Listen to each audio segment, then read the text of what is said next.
સંપત્તિ મળ્યા પછી કોને કોને અહંકાર નથી આવ્યો? આ તો પરમાત્માની કૃપા જેના ઉપર હોય એ બચી શકે, બાકી તો ભલભલાને સંપત્તિએ ડંખ આપ્યા છે.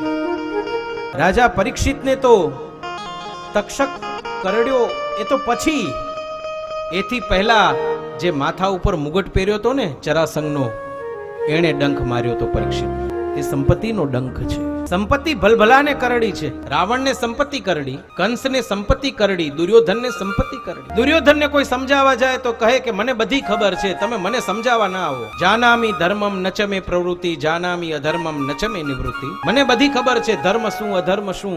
ધર્મ શું છે એ ખબર છે, છતાં હું એમાં પ્રવૃત્ત થઈ શકતો નથી, અને અધર્મ શું છે એ પણ મને ખબર છે, પણ છતાં એમાંથી નિવૃત્ત થઈ શકું એમ નથી, કારણ કે મારી પ્રકૃતિ જ એવી છે. ભગવાન મને બનાવ્યો જેવો છે, એમાં મારો વાંક નથી, બનાવવા વાળાનો વાંક. ભગવાનને ઠપકો આપે, તે મને એવો બનાવ્યો, એમાં હું શું કરું? સંપત્તિ ભલભલાને કરડી છે, પરંતુ સંપત્તિના મદમાં જે માણસ છકે નહીં ને, પોતાનો વિવેક ભૂલે નહીં, એને સમાજ ગયા પછી પણ યાદ રાખે.